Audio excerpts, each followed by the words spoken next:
Muy bien, bienvenidos entonces. Vamos a iniciar esta versión de Café Astronómico, que es la edición número 9 de 2021. En esta oportunidad, como dice aquí nuestro póster, vamos a hablar del tema exobiología o vida en el universo. Y como invitado especial tenemos al doctor Alfredo Samayoa Arana de Guatemala. Él es médico y cirujano, invitado frecuente tanto del Café Astronómico como de las conferencias en la Universidad Galileo. Y voy a hacer su presentación. El doctor Rodolfo Alfredo Samayoa Arana es profesional, médico y cirujano, egresado de la Universidad de San Carlos de Guatemala en 1996. Médico residente en el Departamento de Cirugía General del Hospital Roosevelt, USAC, en 2001.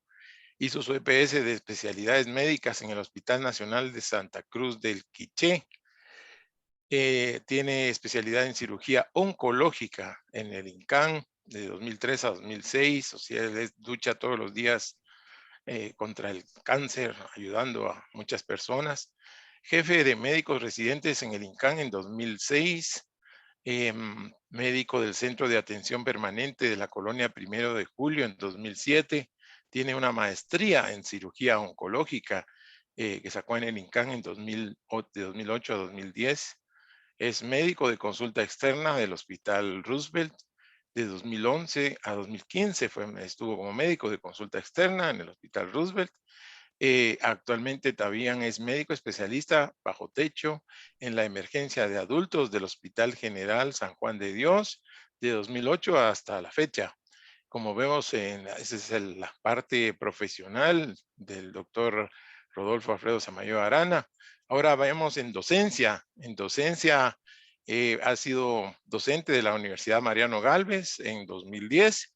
Es docente de ciencias clínicas del cuarto año de la carrera de médico y cirujano en la Universidad de San Carlos desde 2015 hasta la fecha. También es miembro de varias asociaciones, como la Asociación de Cirujanos de Guatemala. Ha sido asesor de múltiples trabajos de tesis en medicina. eh, Miembro de la Asociación Guatemalteca de Astronomía también desde 2014 y conferencista destacado, invitado con frecuencia por el Instituto de Astronomía de la Universidad Galileo desde el año 2014, donde nos ha dado conferencias como la paradoja de Fermi. Mire usted qué temas los que abarca el doctor: las velocidades superlumínicas, extinciones masivas, el destino final del universo, la soledad cósmica o la historia de la vida en la Tierra, y lo que vamos a tocar hoy, que es el tema de exobiología. Temas profundos, temas que se queda uno pensando muchas horas después, y el doctor abarca con mucha profundidad.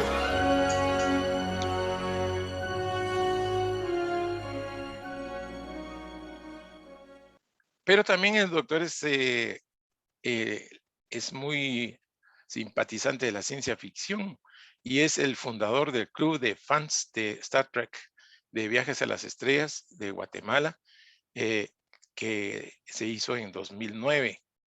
Ha recibido varios premios: premio Upjohn a la excelencia académica en medicina en 1993, el premio a la excelencia académica como residente de cirugía en Arini en 1998 y 1999, y el premio al mejor trabajo de investigación en el INCAN de 2004 y 2005. Damos entonces la bienvenida al doctor Alfredo Samayoa, y yo ahora dejo de compartir para presentarlo a ustedes ya en vivo y darle la palabra. Bienvenido, doctor. Es un gusto que esté con nosotros y que estemos en este café compartiendo estos temas tan interesantes como la exobiología. Bienvenido.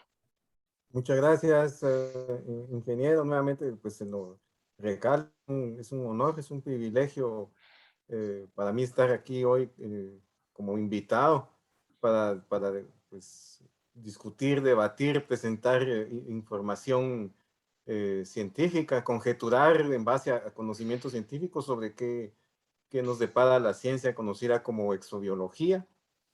Em, Creo que ya se mira mi pantalla, ¿no? Ya se ve. Muy bien.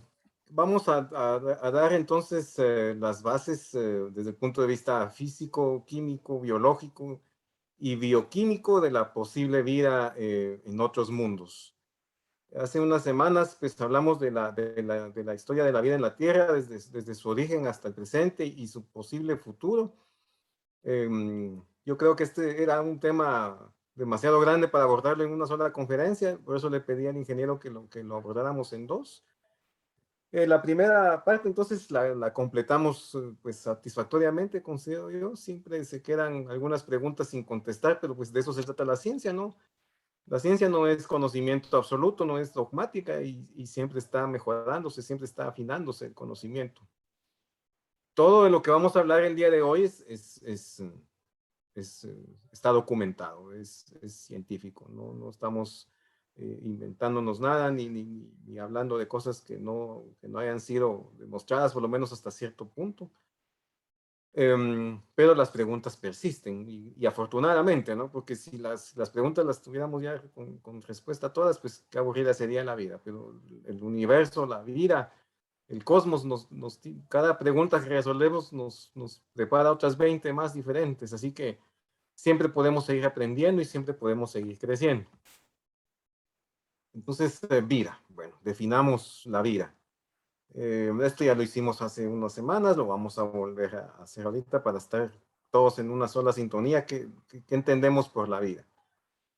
La definición de diccionario, pues es esta, que es lo que hace referencia a los animales, plantas, hongos, protistas, arqueas y bacterias, que son formas de vida microbianas, lo que las diferencia de todas las realidades naturales.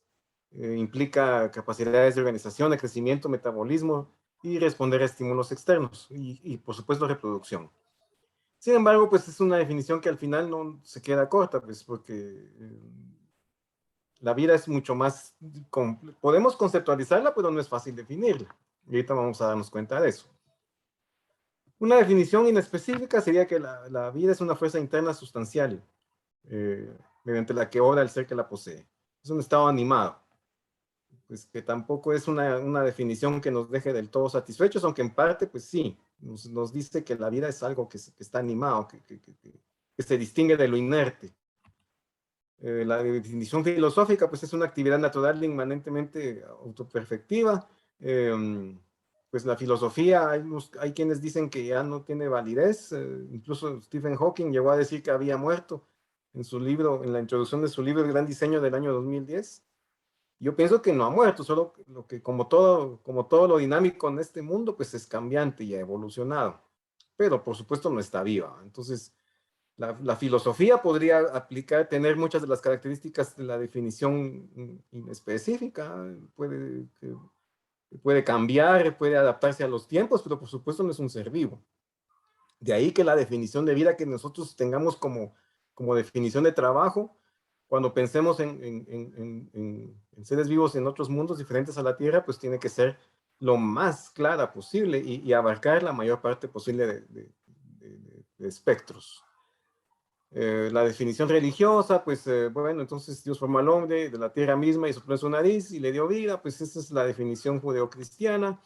Está la budista, la vida que es cada uno de los estados de la reencarnación de los seres sintientes en el samsara, es decir, la turbulencia de la vida, contrario al nirvana. Todos estamos envueltos ahorita en este mismo momento en el samsara, en las pasiones, en fin. No nos sirve para pensar en vida fuera de nuestro mundo. La definición fisiológica, pues esta ya está un poquito más completa, ya es un ser vivo, un organismo vivo, es aquel que está compuesto por materia orgánica, principalmente carbono y otros átomos como el hidrógeno, el oxígeno, el nitrógeno, el azufre o el fósforo, y es capaz de llevar a cabo funciones como comer, metabolizar, excretar, respirar, moverse, crecer, reproducirse y responder a estímulos externos. Pareciera muy completa, pero realmente siempre deja alguna parte, algún apartado que no se satisface por completo. Entonces, aunque pudiéramos creer que es muy completa y que es bastante pues firme, o consistente, pues de hecho está descartada o está desechada en su forma inicial. La definición bioquímica, pues todo organismo vivo tiene información hereditaria, reproducible y codificada en sus ácidos nucleicos. Aquí nos topamos de bruces, por ejemplo, con los virus.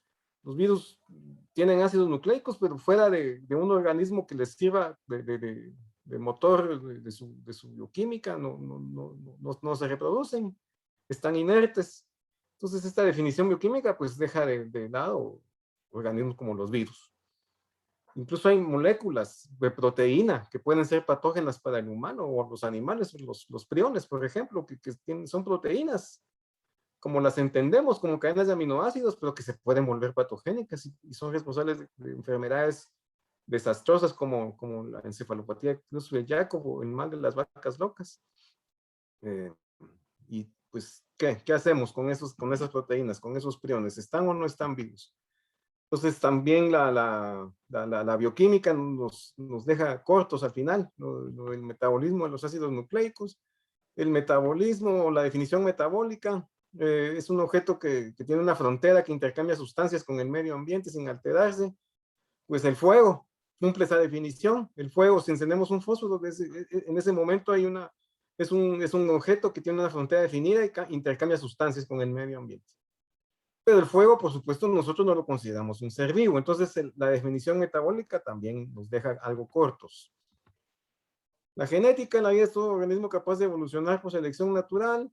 Eh, pues los virus informáticos podrían definirse también así. Un virus informático pues, es una entidad que muta, que se adapta. Y desde luego no lo consideramos algo vivo, ¿no? Puede ser sujeto a controversias, mi definición. Entonces, la definición genética, pues tampoco nos ayuda mucho. La termodinámica, pues los sistemas vivos son una organización especial y localizada de materia donde se produce un continuo incremento de orden sin intervención externa. Basado esto en la segunda ley de la termodinámica. Es una de las más complejas y de las más completas, tal vez de las más aceptadas. A esta le hacen un par de adiciones más por ahí y se considera pues, que es nuestra definición de trabajo de lo que es un ser vivo. En el panel de exobiología de la NASA de 1994, el doctor Jerry Royce hizo esta definición: un sistema químico autosustentable capaz de experimentar novedades y evolución darwiniana. Y la que vamos a manejar nosotros en este día, en este café, pues la vida es un agente autónomo que puede hacer dos cosas: reproducirse y completar al menos un ciclo de trabajo termodinámico. El doctor Stuart Kaufman, padre de la teoría de la complejidad biológica.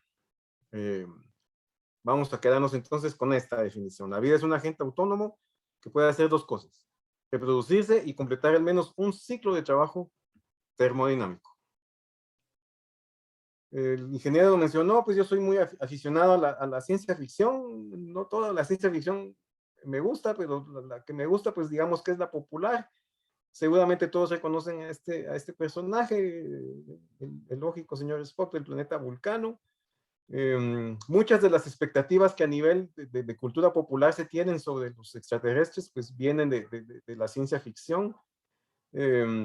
Todos quisiéramos conocer extraterrestres que se parezcan a nosotros y que sus diferencias pues sean mínimas, ¿verdad? Pero que tengan dos ojos, que tengan dos brazos, que tengan una nariz, que tengan una boca, tengan dos piernas, humanoides, por así decirlo. Realmente no tiene mucho que ver esa visión con lo que se especula a nivel, o con lo que se conjetura a nivel de exobiología. Bien, entonces, ¿dónde vamos a buscar vida fuera de la Tierra? Tenemos un universo entero para buscar. Y ese es uno de los principales, argumentos que los entusiastas de la vida extraterrestre nos dicen. Bueno, hay tantas estrellas, hay tantas galaxias que seguramente hay algo por ahí afuera. Y dado el número de estrellas y de galaxias que hay, seguramente son muchos. Bueno, entonces, ¿qué fundamentos tenemos para afirmar eso? Más allá del número bruto, más allá de la cifra grande. La sola cifra, pues, no significa que el solo hecho que haya muchos no significa que tenga que haber algo. El doctor Drake fue uno de los pioneros en hacerse esta pregunta. Él aún vive, tiene ahorita un poquito más de 80 años, todavía no ha fallecido, por ahí anda todavía activo el doctor Francis Drake, o Frank Drake, perdón. Y él hace 60 años, en 1960, pues enunció esta ecuación famosísima, que todos seguramente ustedes la han visto en algún momento, la han escuchado, la han leído. Eh, Él quiso calcular el número, la N, el número de civilizaciones inteligentes capaces de comunicarse en la galaxia. Inteligentes. Una de las palabras claves aquí es inteligentes. A él no le importa si hay muchos gusanos en los otros planetas, o si hay bacterias, o si hay mohos, o si hay hongos. Él hizo su ecuación pensando en seres capaces de comunicarse. Bien. Y puso una serie de factores, la fracción, las estrellas que nacen por año, las fracciones de estrellas que poseen planetas, las que tienen capacidad de albergar vida, la fracción de planetas donde la vida pudo evolucionar de formas inteligentes, de esas la fracción con deseo de comunicarse, y de esas la capacidad que tengan de comunicarse, y por último, qué tanto dura esa civilización en la etapa capaz de comunicarse.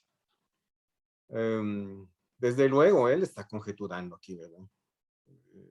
Este es un tema pues interesante también, el ingeniero lo ha traído a colación. ¿Qué valor tiene conjeturar si de todas formas no podemos concluir nada? Bueno, mi postura es que sin la conjetura no hubieran avances, no habrían hipótesis, ni habrían teorías. Y conjeturamos en base a hechos, no en base a lo que se nos ocurra, aunque aquí el doctor Drake realmente sí, pues al final, él hizo un cálculo, una estimación de las posibles civilizaciones que iban a encontrar en base a su ecuación. Él fue muy pesimista, y ahorita vamos a ver el número que dio. Uno de los factores claves de su ecuación es la zona habitable.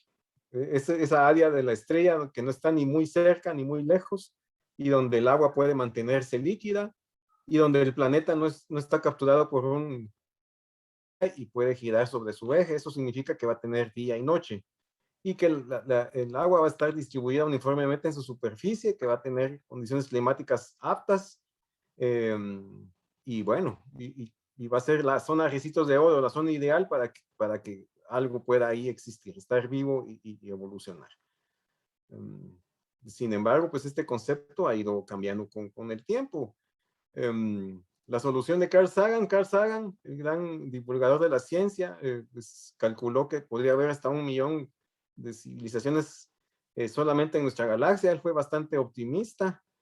Eh, Algunos años después, otro gran divulgador de la ciencia, el doctor Michio Kaku, teórico de cuerdas, pues fue un poquito más pesimista y calculó que tal vez entre 100 a 10.000 potenciales civilizaciones. Él ya le bajó bastante al número.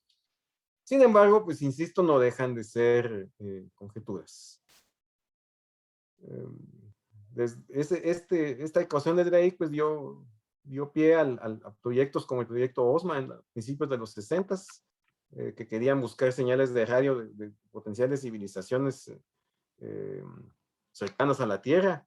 Eh, pues ellos apuntaron sus radiotelescopios a por lo menos 2 estrellas. Una de ellas es Epsilon Eridani, que está a más o menos 9 o 10 años luz de la Tierra.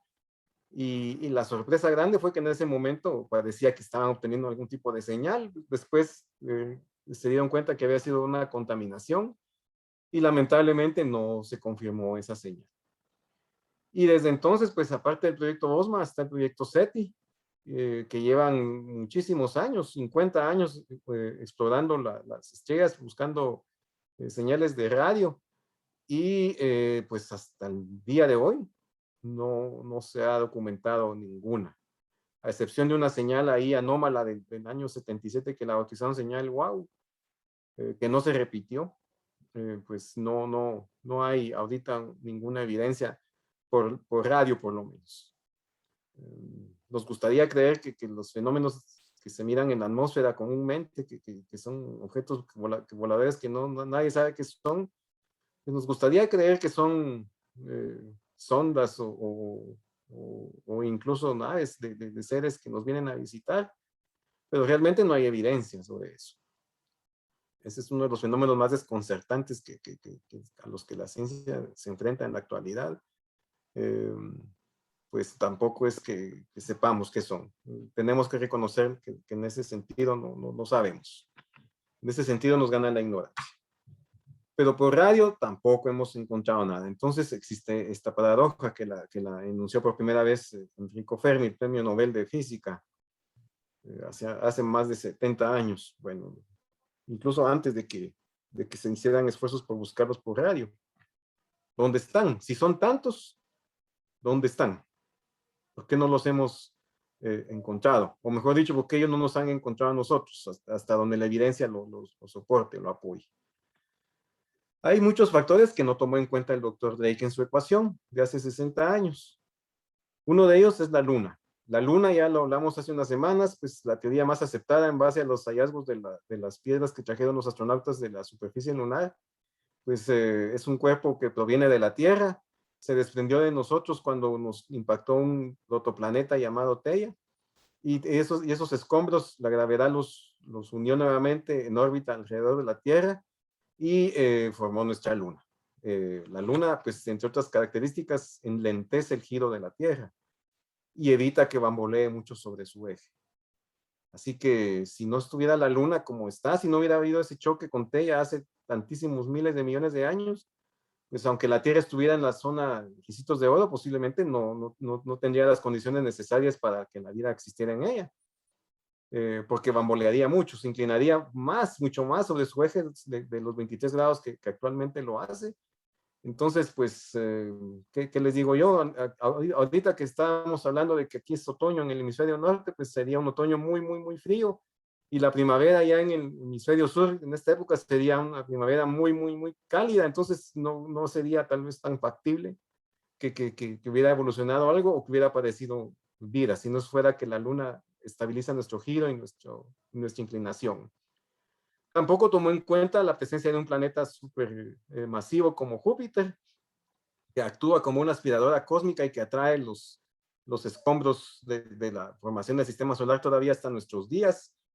Júpiter es constantemente impactado por cometas, por asteroides, etcétera. Todavía hace unas semanas surgió una noticia muy interesante al respecto, que se dio un impacto y nadie se había dado cuenta que iba a chocar este cuerpo celeste contra Júpiter. Así que sí se ha calculado que sin Júpiter en nuestro sistema, pues posiblemente la Tierra sería impactada por un gran asteroide cada 10.000 años. Así que también no habríamos, no estaríamos aquí nosotros en este momento si no tuviéramos la presencia de planetas gigantes como Júpiter o incluso Saturno. La inclinación del eje, que es de solo 23 grados, que es en parte estabilizada por la Luna. Si la Tierra se inclinara más sobre su eje, las estaciones serían violentamente diferentes y un clima brutal. Tal vez incluso hasta los océanos servirían o se congelaría parte de la superficie cada 6 meses. Entonces, esa estabilidad de la inclinación del eje tampoco la tomó en cuenta el doctor Drake en su cálculo, y tampoco la magnetosfera. Sobre la magnetosfera, pues todos sabemos, está producida por el imán gigante que está en el núcleo de la Tierra, que es un núcleo de hierro fundido principalmente. Gira con el giro terrestre, pero también la fuerza de marea de la Luna lo impulsa y se hace un efecto dínamo que crea un campo magnético gigantesco que hace que el viento solar pase de lado y no destruya nuestra atmósfera. Este es un efecto que tampoco tomó en cuenta el doctor Drake.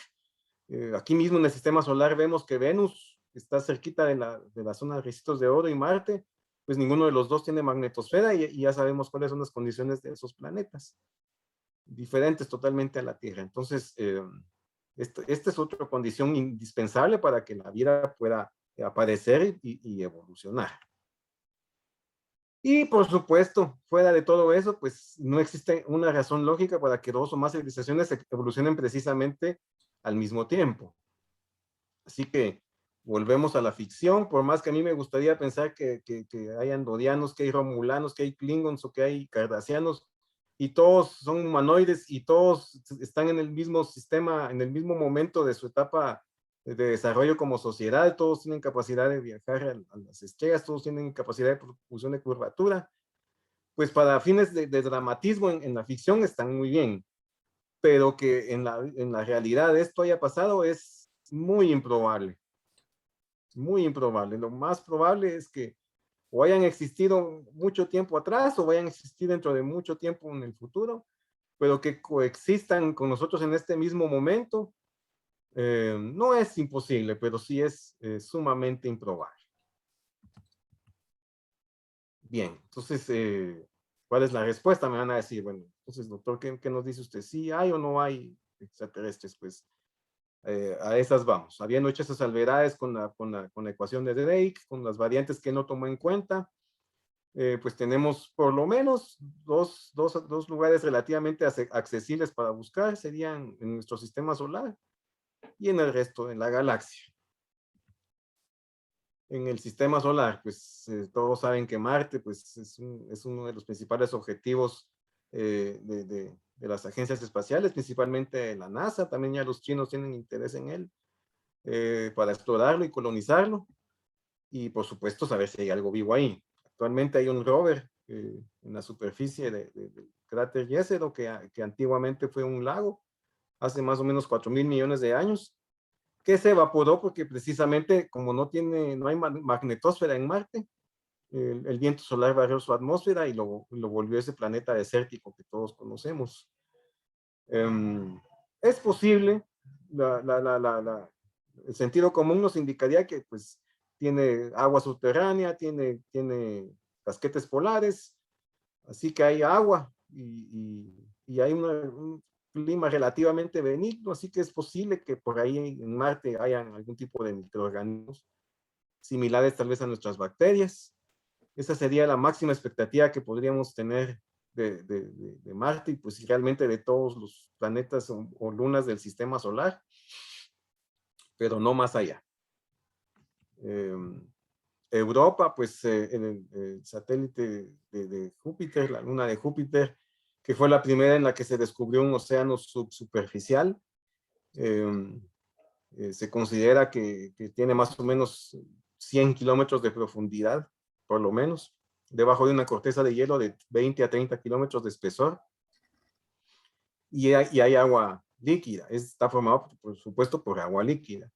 Aunque está ya lejos de la zona de Ricitos de Oro, pues las fuerzas de marea de Júpiter hacen que el núcleo se caliente y que el agua se derrita. Definitivamente Europa es un muy buen lugar para buscar vida fuera de la Tierra. Desde luego nadie espera que ahí vaya a haber una civilización avanzada. A lo sumo bacterias o tal vez con mucha suerte algún organismo similar a las algas o tal vez a los erizos de mar, sería algo así extraordinario, ¿no? Un metazoo, un ser formado con muchas células, un gusano, pues sería una cosa extraordinaria de encontrarla. De haber vida ahí, lo más probable es que vaya a ser también microbiana. Lo mismo en Célado, la luna de Saturno, que tiene también un océano subsuperficial. Se descubrieron géiseres expeliendo agua vaporizada hacia el polo sur, y pues es otro de los mundos que es un desafío por completo, y ya se están planeando también misiones para explorar su océano. También ahí nadie está esperando encontrar una civilización con la que, o seres con los que podamos entendernos o razonar. Ahí la expectativa también es, a lo sumo, encontrar formas de vida microbianas. El océano de Encélado también es similar al de Europa. Este es otro factor que no tomó en cuenta el doctor Drake. Tanto Encélado como Europa están ya lejos de la zona de Ricitos de Oro y sin embargo tienen agua líquida en su corteza y pues tal vez todos los ingredientes necesarios para que la vida aparezca y se multiplique y florezca.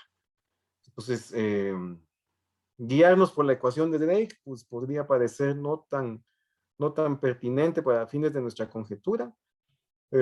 Titán, la luna más grande del sistema de Saturno, pues también en base a los hallazgos de la sonda Huygens y la misión Cassini, pues también se cree que por debajo de sus lagos y mares de metano líquido, por debajo de la corteza también hay un océano de agua líquida.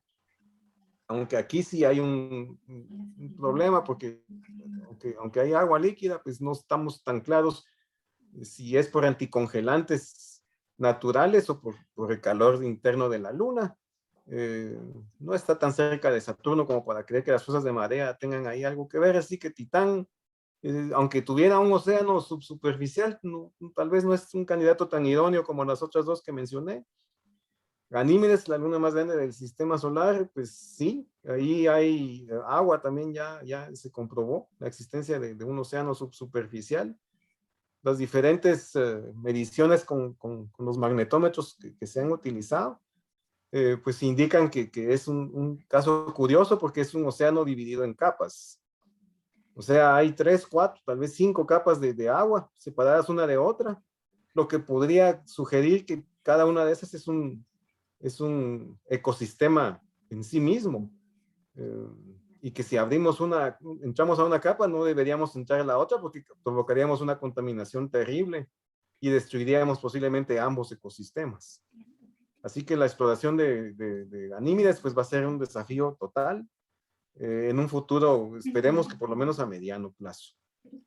Calisto es similar a Titán en el aspecto de que posiblemente tenga agua subsuperficial, pero el mecanismo por el cual se mantiene líquida no está del todo claro. Por calor es poco probable. Se habla de anticongelantes naturales, tipo pues, bastante alcalinos. Esencialmente sería un océano de soda cáustica o de algo parecido a la soda cáustica. Entonces, ustedes saben que eso es con lo que destapamos los drenajes cuando se tapan. Entonces, pensar que puede haber algo vivo ahí es pues bastante improbable, tanto en Calisto como en Titán.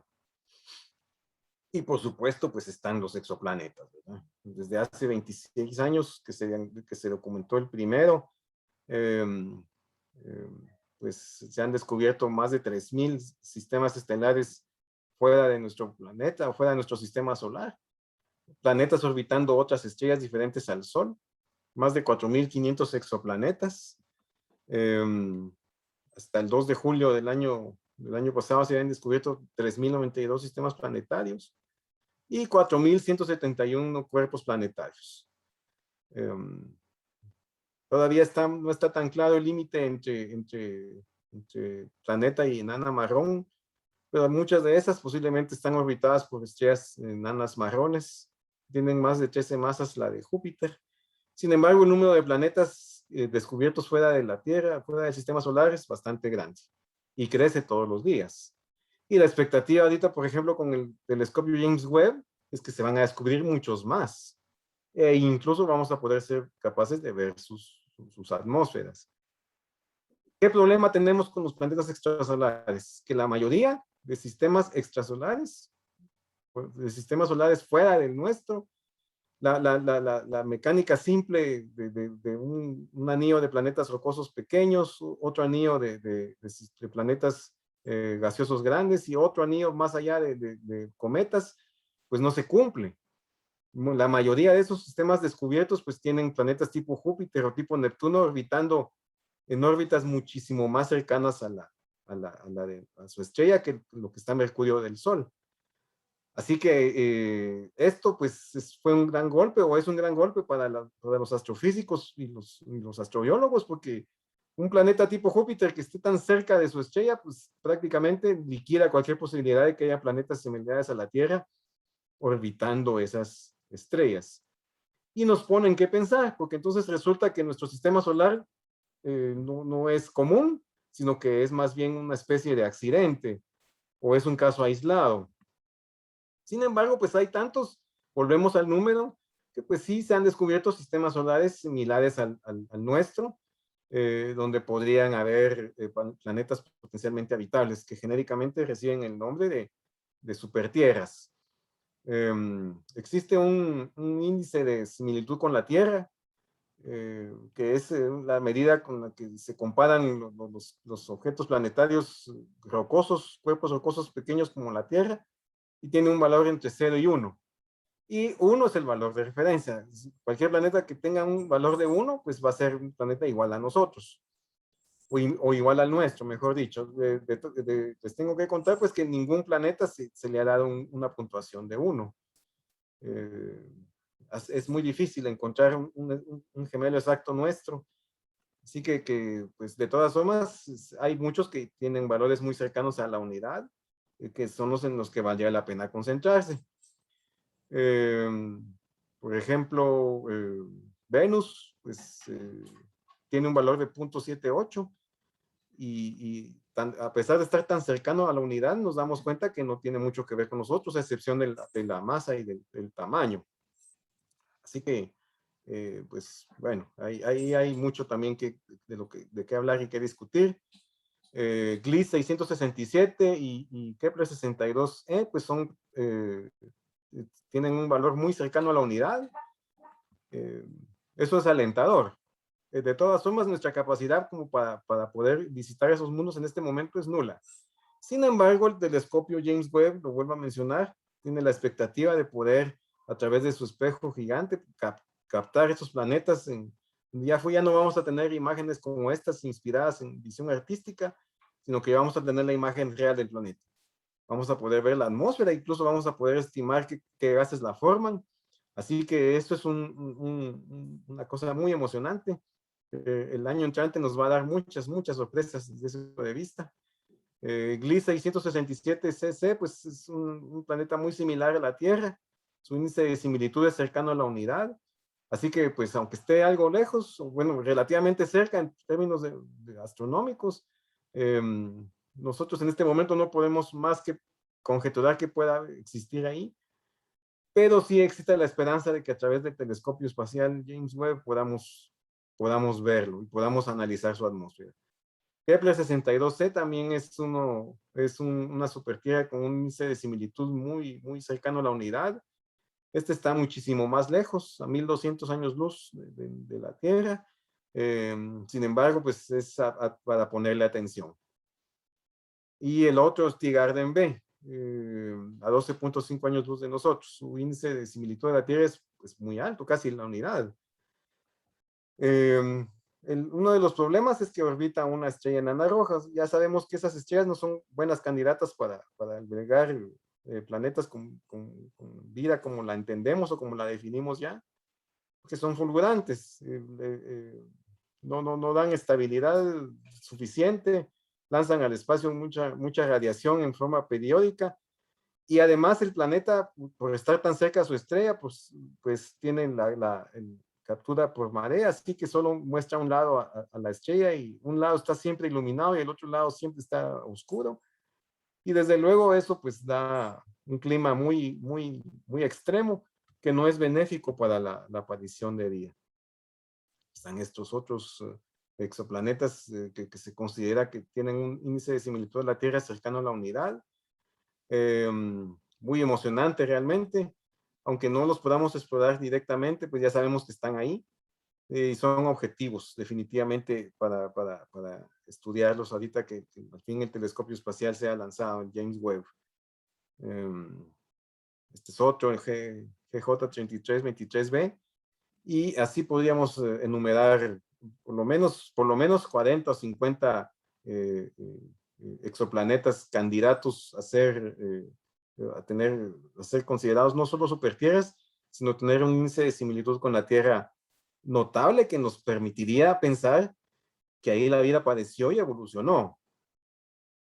Insisto, nadie está pensando que ahí haya alguien que nos pueda contestar si le mandamos un mensaje. Simplemente estamos diciendo que posiblemente la vida apareció ahí. Que aparezca vida o que haya vida no significa que sea vida inteligente. Esto es algo que a veces confunde mucho al gran público, y pues ahorita vamos a aprovechar la oportunidad para tratar de aclarar esos conceptos. Vida no implica necesariamente una vida inteligente, así como entendemos nosotros la inteligencia. Y pues el resto de nuestra galaxia, ya sabemos que la galaxia es un cuerpo descomunalmente grande, entre 200.000 a 400.000 millones de estrellas, en un diámetro de 200.000 años luz. De esas, la inmensa mayoría son enanas rojas, y algunas estrellas similares al Sol. Nosotros se considera que estamos en el brazo de Orión de nuestra galaxia, más o menos a 27.000 años luz del centro. Si estuviéramos muy cerca del centro, eso no sería buenas noticias porque hay mucha radiación. Y si estuviéramos muy lejos, también serían malas noticias porque los elementos pesados que nos dieron forma y vida, pues están, entre más nos alejemos del centro, más escasos se vuelven. Así que estamos justamente en el lugar donde deberíamos estar. Otro factor que no tomó en cuenta el doctor Drake en su ecuación. ¿Qué tan lejos tiene que estar el planeta desde el centro de su galaxia? Ya sabemos que la galaxia nuestra pues es en espiral, el Sol está en uno de sus brazos, no está ni tan cerca ni tan lejos, le da una vuelta a ese centro cada 225 millones de años, eso es lo que se conoce como año cósmico,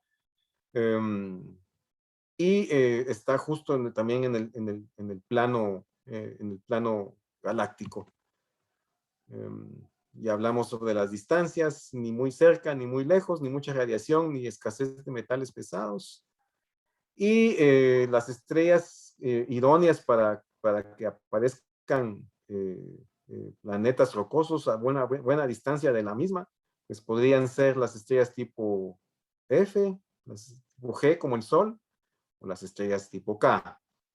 Hay autores de ciencia ficción que hablan de que hay extraterrestres que vienen de planetas con soles azules. Eso déjenme decirles que es absolutamente ficticio, no puede ser cierto.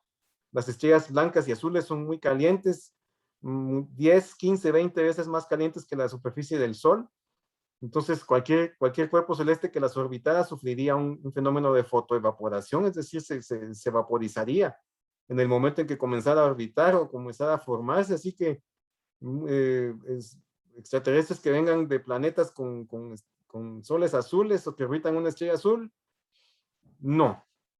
Las gigantes rojas tampoco. ¿Por qué? Porque la gigante roja es una estrella que ya salió de la serie principal o de la secuencia principal y está empezando a agotar su hidrógeno y creció. Un ejemplo podría ser la estrella Arturo. El Sol se va a volver gigante rojo en algunos miles de millones de años y cuando lo haga va a extinguir cualquier forma de vida que exista en la Tierra. Así que, pues, tener un Sol gigante o supergigante, que ya las supergigantes rojas eh, son estrellas que viven muy poco, porque agotan muy rápido su hidrógeno. Así que la astrofísica nos da respuestas, pues no podemos esperar que haya un planeta con seres vivos en una estrella supergigante roja, en una gigante roja, en una gigante azul. Posiblemente las estrellas más estables, las tipo F, las G, las K, o tal vez algunas M, que son las enanas rojas. Las enanas marrones no, porque casi no producen calor. Así que la astrofísica nos va haciendo nos va eliminando candidatos. Ya no son las 200.000 millones de estrellas de las que hablamos antes, sino que ya bajaron. De todas formas, el número sigue siendo astronómicamente grande. Y también llama la atención esto, desde hace 8 años se concluyó que los planetas errantes, que planetas sin sol, sin estrella madre, pues no son tan poco comunes como se pensaba, sino que pueden ser muchos, muchísimos. Se estima en este paper, en este review de estos astrónomos, estos astrofísicos de Pekín y de Harvard de hace 8 años, que podrían haber hasta 100.000 planetas vagabundos, es decir, sin astro central, por cada estrella que podemos ver. 100.000 por 200.000 millones. Y cada uno de esos planetas, pues pudiera ser también, si es gigante gaseoso, pueda que tenga lunas que lo orbiten y por efecto de fuerza de marea podrían tener esas lunas océanos de agua líquida subsuperficial. No van a tener luz, pero van a tener agua y van a tener energía química. Así que pues pudiera ser que ahí haya algo, ¿verdad? Esto de los planetas errantes tampoco fue tomado en cuenta por el doctor Drake en su ecuación. ¿Y qué vamos a encontrar? Bueno, ya hicimos una depuración de ideas, ya analizamos en dónde sí, en dónde no, y entonces, ¿qué esperamos encontrar? ¿Qué vamos a encontrar? Para empezar, hablemos un poquito de química. Ustedes saben que la tabla periódica, como la diseñó el genial químico ruso Mendeleev, agrupa todos los elementos conocidos de la naturaleza. El número atómico es el número de protones del núcleo. El más elemental es simple, es el hidrógeno. le sigue el helio con el número 2, y los elementos que presentes en la naturaleza llegan hasta el 92, hasta el uranio. De ahí a todos son elementos artificiales. En total tenemos 92 elementos naturales. Bueno, ¿esto qué tiene que ver? Van a decir, no tiene mucho que ver, porque la vida, como nosotros, como la nuestra y la de todas las formas de vida de la Tierra, no está basada ni en el rubidio, ni en el estroncio, ni en el oro, ni en el molibdeno. No hay seres vivos que estén basados en el cesio, por ejemplo, en el prometeo, o en el neodimio, o en la plata, o en el oro, como les digo, ni en el mercurio, mucho menos. Toda la química de la vida en la Tierra está basada principalmente en el carbono, el elemento 6 de la tabla periódica. ¿Por qué? Sucede es que el carbono tiene la capacidad tiene muchas capacidad de hacer enlaces covalentes y cadenas complejas que se pueden alargar muchísimo. Toda la química y la bioquímica de la vida en nuestro planeta, desde las bacterias hasta nosotros mismos, los elefantes, los caballos, los microbios, las gaviotas, todo lo que esté vivo, las plantas, los hongos, tiene esa base, el elemento carbono. Hay quienes han pensado que el silicio, que está justamente por debajo del carbono en la tabla periódica, pudiera ser otro elemento en el cual podría agruparse la bioquímica, pero es completamente, yo pienso que aquí sí ya nos salimos de la conjetura, ya nos pasamos totalmente a la especulación, sin mayor base. El silicio puede tener algún tipo de complejidad, puede hacer cadenas, pero no muy largas. Y si se tratan de hacer largas artificialmente, se rompen. Así que por más que a veces miramos en las películas o en la televisión que pueda haber alguna piedra que nos hable basada en el silicio, pues es altamente, altamente probable que eso pueda suceder. Nuestro elemento clave es el carbono, y lo sería aquí en la Tierra y en cualquier otra parte del universo, siempre y cuando nos acoplemos a la idea de la vida como un agente que es capaz de reproducirse y que puede completar por lo menos un ciclo de trabajo termodinámico. Pudiera ser que haya algún, o sea, no sería improbable, o imposible, mejor dicho, pero sí muy improbable. Por ejemplo, hubiera un ser vivo basado en el cobalto, pues. Pero la química de eso la química del cobalto o de cualquier otro elemento no es favorable. No es favorable. Así que si nos atenemos a lo que sabemos o a lo que conocemos, pues tenemos que hablar de carbono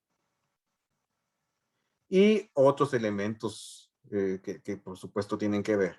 El famoso chon, el carbono, el hidrógeno, oxígeno, nitrógeno, fósforo, azufre y otros oligoelementos en menor medida, por ejemplo el hierro, que le da la capacidad a nuestra hemoglobina de transportar oxígeno a nuestros tejidos. Estos son los elementos en los que se basa la vida que aquí en la Tierra y que asumimos o suponemos que tendría que basarse la vida en otros mundos. ¿De dónde salen estos elementos? De la nucleosíntesis en el núcleo de las estrellas. O sea, se forman adentro de las estrellas. Entonces van a preguntar, bueno, y entonces si se forman dentro de una estrella, en el núcleo de una estrella, ¿cómo esperamos que estén aquí con nosotros? Si me dice usted que el hierro, el calcio de la sangre o de los huesos se formó en el interior de una estrella, ¿cómo es que está ahorita dentro de mí? ¿Cómo llegó ahí? Bueno, a través de la explosión de las supernovas, principalmente las tipo 2, las termonucleares, que son cataclísmicas explosiones de estrellas cuando llegan a una masa crítica en donde ya no pueden seguir fusionándose a partir del hierro los otros elementos, ya no hay suficiente calor ni presión, entonces la estrella estalla desprendiéndose de sus capas externas. Hay dos tipos de supernovas, por lo menos, la tipo 1, que es la gravitacional, y la tipo 2, que son las termonucleares. Eso significa que los átomos de carbono, de hierro, de nitrógeno, de nuestros cuerpos, de calcio, pues llegaron a nosotros a través de una explosión que sucedió mucho tiempo antes que el Sol y la Tierra se formaran. Si han ustedes oído ese aforismo, esa frase de que somos polvo de estrellas, pues sí, la verdad sí somos polvo de estrellas. ¿Y cómo se fundamenta la bioquímica de la vida en la Tierra? bueno, ya sabemos que hay carbono, hidrógeno, oxígeno, nitrógeno, fósforo, azufre, hierro, calcio y algunos otros elementos más. ¿Cómo es que se combinan esos elementos para que podamos nosotros estar hoy discutiéndolos? Bueno, hay ácidos nucleicos, hay proteínas, hay carbohidratos y hay lípidos. Cada uno de estas es una molécula indispensable para que podamos estar vivos. Los ácidos nucleicos transmiten la información genética de generación en generación, las proteínas dan base estructural, los carbohidratos dan la base energética o metabólica, y los lípidos dan las dos cosas, estructura y metabolismo. Los aminoácidos, que son las partes fundamentales de las proteínas, pues vienen a ser las piedras angulares de las estructuras vivas, que no tengan que ver con la genética o con la herencia.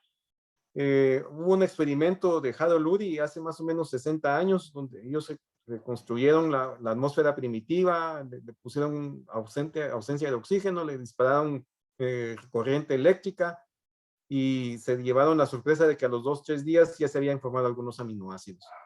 En un ambiente anaerobio como lo consiguió el bioquímico ruso Oparin, hace un poquito más de 100 años. Y esto pues dio este experimento fue muy famoso y sigue siéndolo porque da la pauta de que la vida puede originarse a partir de estados prebióticos. Sin embargo, pues actualmente ya no se considera que la vida en la Tierra se originó en un charco calentado por el sol y donde caían rayos y bueno, y ahí aparecen los aminoácidos, y ahí se juntan los aminoácidos. No es esa la visión de la ciencia actualmente. Aminoácidos hay muchos, hay unos que les dicen esenciales porque no los consumimos, o sea, perdón, sino que hay que estarlos consumiendo. Y hay unos que sí pueden ser sintetizados por el organismo humano. Y eso aplica no solo a los humanos, sino que también a todas las otras formas de vida. Las proteínas están formadas por aminoácidos, son sus monómeros. Por lo menos hay 42 millones de moléculas de proteínas en cada célula viva. Son fundamentales porque aparte de dar estructura, también ayudan en el metabolismo, actúan como catalizadores, que las conocemos como enzimas. Sin las proteínas, pues no sería posible que existiera nada vivo. Sin embargo, tampoco, insisto, ni los aminoácidos ni las proteínas se consideran en este momento que tuvieron que ver algo con la génesis de la vida en la Tierra. Su estructura está definida en genes, codificados por nucleótidos, que son los que están en los ácidos nucleicos, principalmente el ADN, o ácido desoxirribonucleico. Los carbohidratos, que también son química orgánica, también están basados en el carbono, son nuestra fuente metabólica por excelencia, la glucosa, que es el combustible metabólico de todos los mamíferos, pues es un carbohidrato que también está basado en la química del carbono. Los lípidos, que también ya vimos, pueden ser metabólicos, pueden ser estructurales, tienen una fama injustamente mala, pues porque todos piensan que los lípidos tienen que ver con el colesterol y que ataques al corazón, etcétera.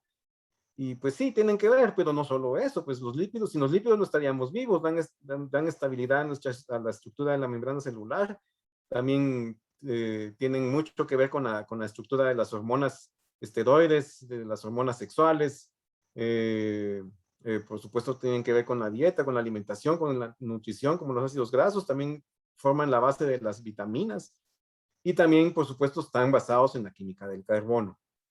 Y finalmente los ácidos nucleicos. El ADN, que es una cadena bicatenaria, es decir, son dos cadenas unidas, está formado por estas estructuras simétricas basadas en el carbono con ayuda del nitrógeno. Aquí en el ADN, que está en la célula, en el núcleo de la célula, es donde se codifican los genes que forman las proteínas.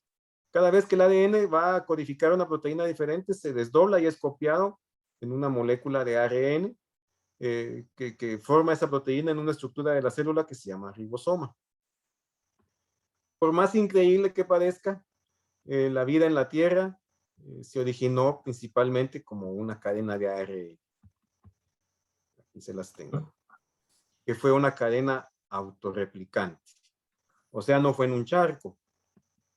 Se considera que fue en una fuente termal o en fuentes termales muy por debajo de donde la luz del sol las impacta y con abundante minerales, nitrógeno, carbono, oxígeno, en un ambiente anaerobio y sin luz del sol, ahí, hace más o menos 4.000 millones de años, en el Eón Ádico, pues las pares de bases aleatoriamente se unieron y formaron el ARN. Es esta cadena monocatenaria que tenemos acá. Esta de acá. Y de ahí saltó a todos los seres vivos que conocemos. En la plática previa, pues yo les hablaba de que existen la pregunta clásica, ¿verdad? De qué fue primero, el huevo o la gallina, pues ni fue ninguno de los dos, fue el ARN, hasta donde la evidencia actualmente nos apunta o nos apoya. Yo creo que este es un buen momento para hacer una pausa, ingenieros, si quisiera usted. Eso le quería decir. Tenemos ya unas preguntas acá y sería un buen momento para hacer una pausa porque ya, bueno, voy a empezar con las preguntas. La primera es, hablando de Marte, ¿podría haber extremófilos también en este planeta como los hay en la Tierra? Seres que viven en condiciones sumamente inhóspitas, extremas. Sin duda, sin duda. De hecho, de haber en Marte microorganismos, por definición, son extremófilos, porque las condiciones de Marte son extremas si las comparamos con las de la Tierra. Ahí en Marte la temperatura promedio al mediodía es de 25 grados, pero en la noche cae a menos 60 grados.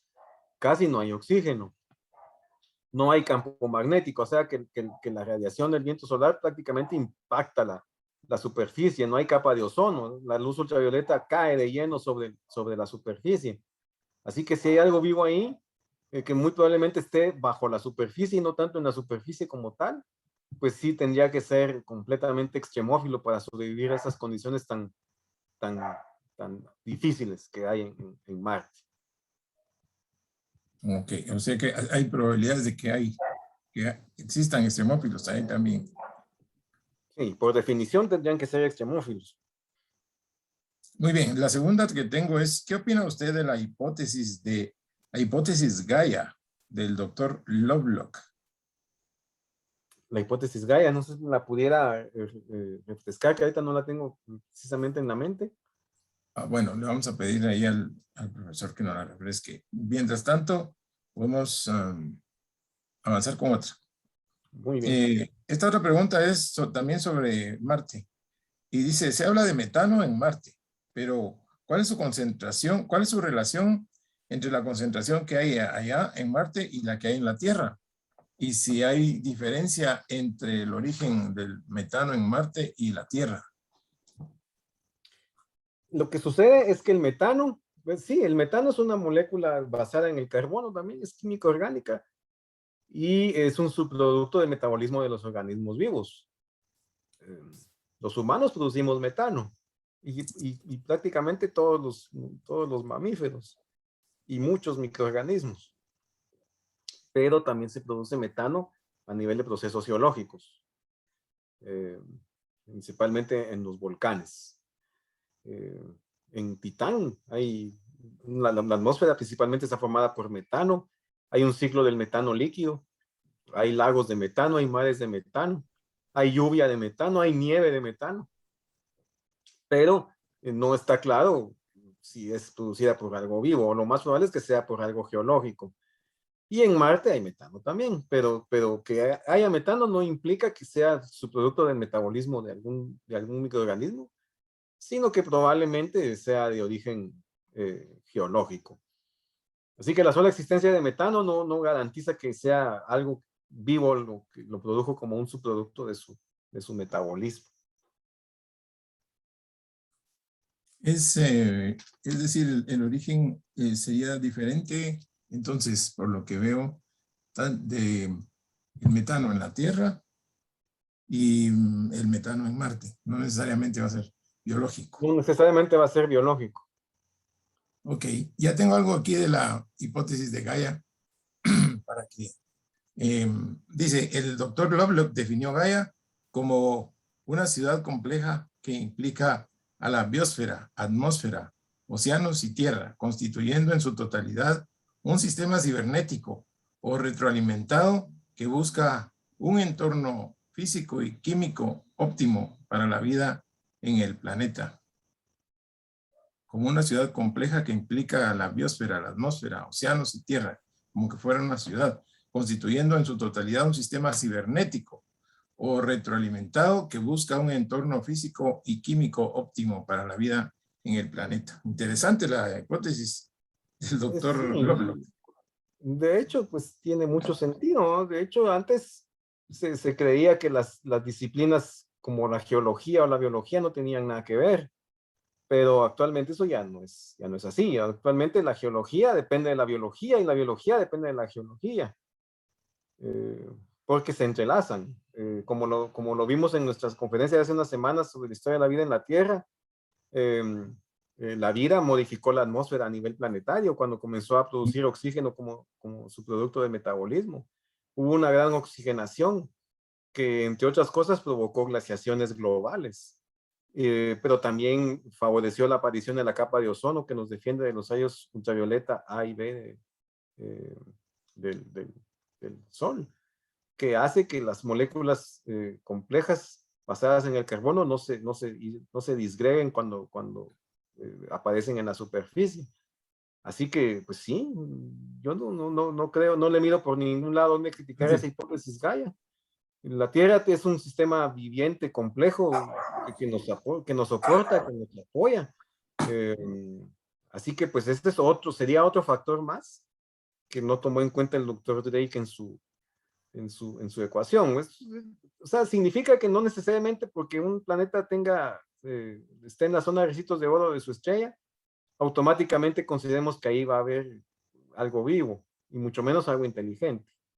Tal vez ese sería el punto medular de la exposición. Interesante el punto de vista. Y fíjese que fue formulada por un químico, el James Lovelock, es químico, no sé si todavía está vivo, pero por un químico, James Lovelock, y también apoyado y extendida por la bióloga que usted ha mencionado, Lynn Margulis. Lynn Margulis, sí.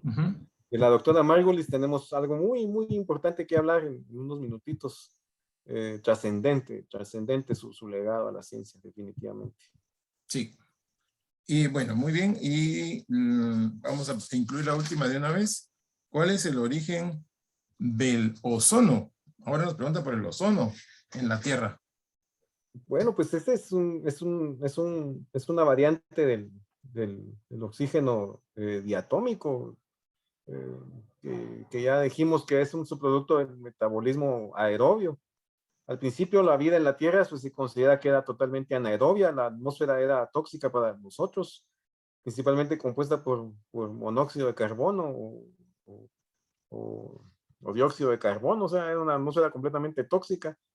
Sin embargo, en algún momento las formas de vida aerobias basadas en el metabolismo que produce oxígeno comenzaron a predominar y comenzaron a oxidar la atmósfera y a oxidar los océanos.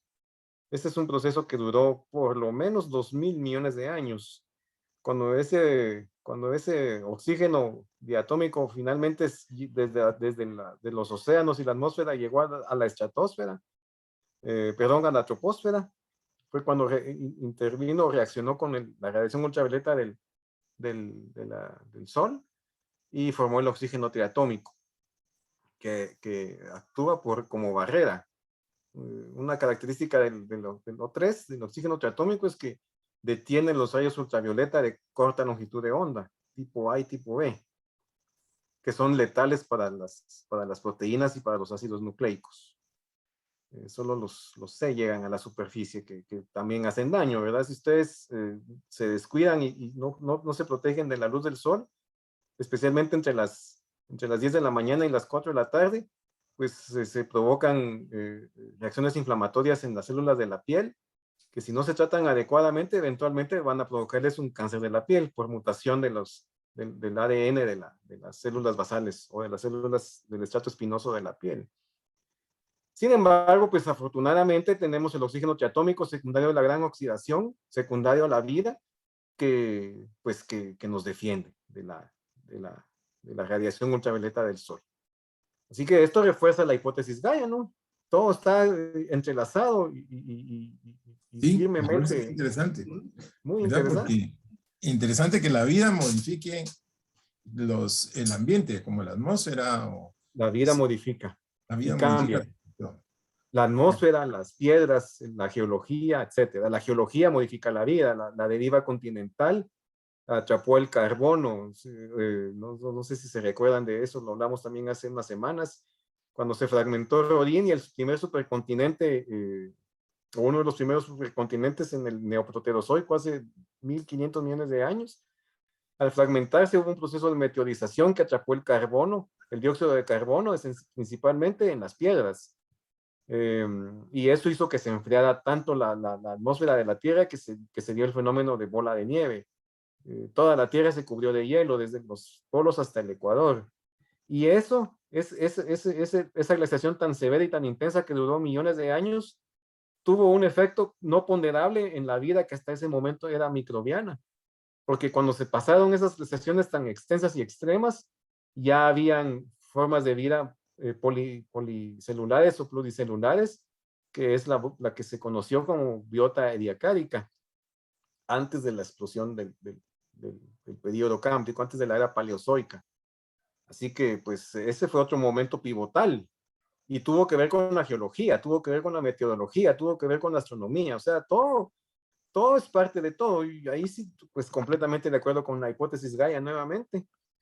Que sí, Y, doctor, ¿usted consideraría la Tierra como generadora de vida o como incubadora de la misma? Es otra pregunta que hay. Pues sí, definitivamente yo diría que es ambas. Yo Ambas. diría que es ambas, Genera tanto y generadora conserva. como incubadora, eh, porque su geología, su bioquímica son las idóneas, las aptas. ¿Y qué tan común es la Tierra? Ya vimos que hasta donde hemos observado no es tan común como nos gustaría. Sí hay planetas que parecieran similares, pero solo es así, similar. No estamos seguros que realmente sean como nuestro entorno. Así que eso ya va contestando la pregunta, ¿verdad? ¿Qué tan frecuente es la vida fuera de nuestro planeta? Pues falta un poquito para llegar a contestar esa pregunta hasta donde sabemos, hasta donde nuestro conocimiento lo permite. Bueno, entonces actualmente la vida se agrupa así, en 3 dominios: las bacterias, las arqueas y eucariota. Las bacterias, que son los microbios, como todos los conocemos, pueden ser gran positivos o gran negativos. Las arqueas, que son bacterias que son microorganismos aún más primitivos. Y los eucariotas. Lo fascinante de esto es que la célula eucariota agrupa todo lo que no sea bacteria. Pues, esto es completamente fascinante porque implica que las algas, que los hongos, que las plantas, que los elefantes, que los caballos, que las amebas, nosotros, y también los árboles, etcétera, todos tuvimos un ancestro común, que fue la primera célula eucariota, a diferencia de las bacterias y arqueas que son procariotas. Ya vimos que la vida surgió en la Tierra entonces en el Eón Ádico, 500 millones de años después de su formación, y el ARN fue la célula, la molécula fundamental. De ahí en algún momento se combinó con otra hebra y en algún momento comenzó a formar células que no tenían membranas, que son las que se conocen como procariotas. Vamos a llegar entonces a contestar nuestra pregunta. Primero vamos a hablar un poquito de los organismos extremófilos. Ya hemos visto que la química del carbono es la base de todo lo que conocemos como vida aquí en la Tierra. Ya me preguntaban por ahí también si los extremófilos podían vivir en Marte. Y por definición tendrían que ser extremófilos, tanto las bacterias de Marte como las de Europa o las de Encélado o las de cualquier otra luna del sistema solar. Un organismo extremófilo es un organismo que vive en condiciones extremas, de salinidad, de temperatura, de profundidad, de presión, etc. Estos organismos de reciente descubrimiento pues dan la pauta de que la vida no es tan frágil como quisiéramos creer o como habíamos pensado, y que tal vez podría proliferar en ambientes muy extremos, como los de las lunas que ya hablamos, o incluso los del planeta Marte.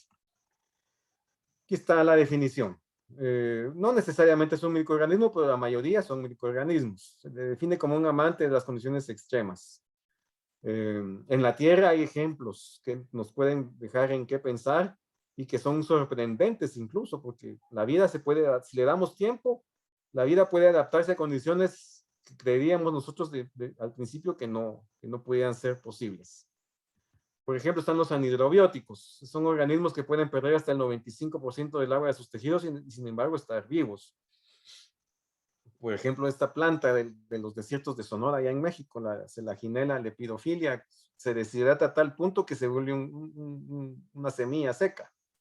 Y si le cae lluvia, pues reverdece o florece.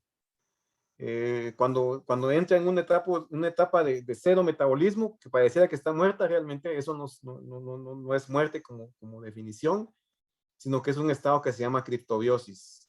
Antiguamente le decían anabiosis, pero el término correcto es criptobiosis, cuando un organismo vivo entra en un estado latente donde simularía estar muerto.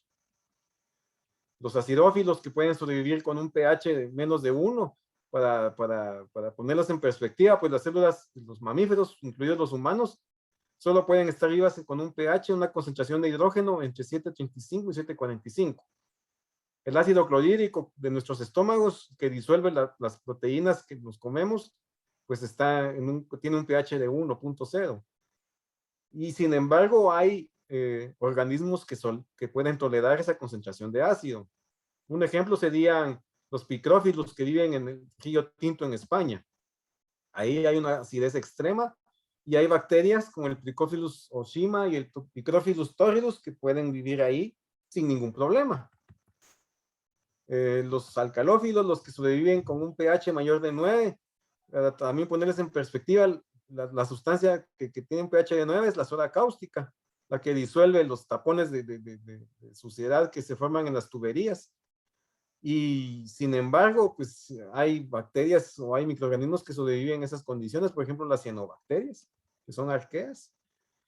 Shewonella es un badófilo. Badófilo es el que sobrevive a grandes presiones. Se ha encontrado en lechos oceánicos en el abismo Challenger, allá de la fosa de las Marianas, hasta 11.000 metros de profundidad.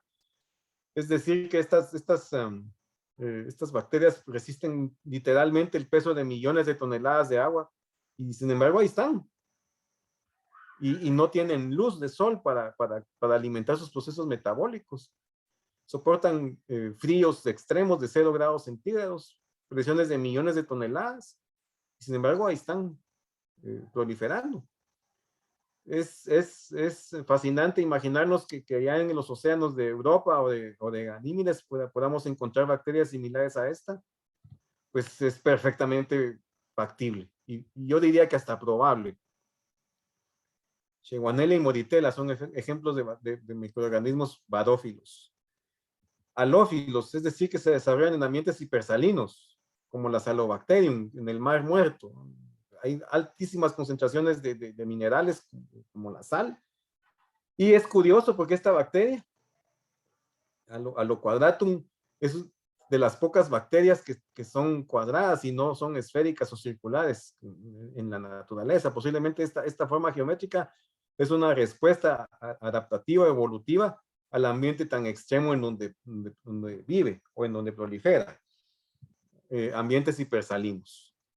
Los criptoendolitos, que son organismos que viven en profundidades extremas, por ejemplo, el Bacillus infernus, que fue aislado en una mina de oro allá en Sudáfrica, casi a 3 kilómetros de profundidad. Imagínense ustedes eso, ¿cómo va a proliferar ahí si no hay luz, si no hay casi oxígeno, y además las temperaturas son muy altas, arriba de 60, 70 grados centígrados, y sin embargo ahí está vivo, el Bacillus infernus. Y no solo está vivo, lo que prolifera, y tiene un metabolismo que se come las piedras literalmente para poder sobrevivir, y tal vez entre en etapas intensas de criptobiosis, pero ahí está. O sea, insisto, si a la vida le damos tiempo, puede proliferar en ambientes extremos. El Deinococcus radiodurans es un ejemplo de radiófilo, es decir, los que sobreviven a altas concentraciones de radioactividad. 10 grays pueden matar a un humano, pero y al 90% de las células de la bacteria E. coli, pero el Deinococcus radiodurans puede recibir hasta 2200 grays, miren ustedes, de radiación, y todavía mantiene hasta un 90% de viabilidad sus colonias celulares. Resiste, ¿cuánto? 200 veces lo que resiste la célula humana o la célula de los mamíferos. Y prolifera ahí el Deinococcus radiodurans. Lo han aislado en el agua que enfría los reactores nucleares. Y también sobrevive al calor, al frío, a la deshidratación, al vacío y al ácido. Este es el campeón de los extremófilos, el Deinococcus radiodurans. Tanto así que se hacen esfuerzos extremos cuando se mandan robots a las lunas donde posiblemente haya océanos, para que ninguna de estas sondas caiga ahí, pues, y contamine ese potencial nicho ecológico extraterrestre. De ahí fue, pues, que destruyeron la Cassini en la atmósfera de Saturno. Y tengo entendido también que la Juno, pues, también ese destino le espera, ¿no? Cuando termine su función, la van a desintegrar sobre la atmósfera de Júpiter, intentando, pues, que no haya algún polizón ahí que nos vaya a hacer desastres en ese entorno potencial extraterrestre.